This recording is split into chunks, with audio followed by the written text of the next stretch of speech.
मिस्टी आज सकाळचे लवकर उठून तयारी करायला सुरुवात केली. काहीतरी मोठा विषय म्हणजे आज आपली एकविरायची पालखी निघणार आहे ना. आपल्या एकविरायची पालखीला 15 वर्ष पूर्ण झाले यंदा. कोण भारी दिसते, मी का मिस्टी? मना वाटला तुम्ही मिस्टीत भारी दिसते. तुमच्या पालखी बोलला तर पूर्ण गावान वेगळा तर असा उत्साह असते. आपले यो आपले गावदेवीचं मंदिर, इथून छत्ता आपली पालखी निघते. सगळ्यात पहिले आपण आपल्या गावदेवीचं दर्शन आशीर्वाद घेऊया. आता आपल्या एकविराईचं दर्शन घेऊया. पालखी सजवाचा विषय बोलला तर एकदम टॉपचा विषय. यो आपल्या गावाचा भटजी न यो आपल्या गावाचा भगत. आई एकविरा रांगोली एक नंबर. पालखी आता बाहेर काढून टेबलावर ठेवली. हो सांगता जे क विषय होत्या.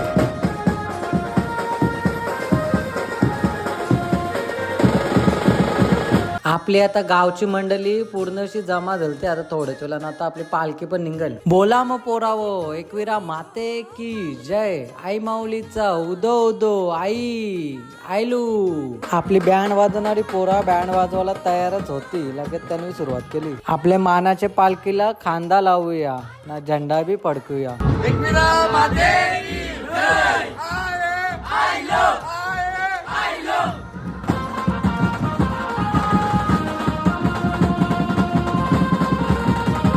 बारीक तर बारीक करो ना, नाचाचा फुल शॉप. हो माहित रे, तू चालत चालले ना 3 दिवस चालणार त्या कवरा गोंगाट घालते. एक टाइम होता आपण बी चालत जावाचं, पण आता पोरा कामाधंदा लागले तर विषय एकदम खोल करून टाकले. व्हिडिओ आवडले असेल तर कमेंट मध्ये आई माऊलीचं उदो उदो होऊन जाऊन दे.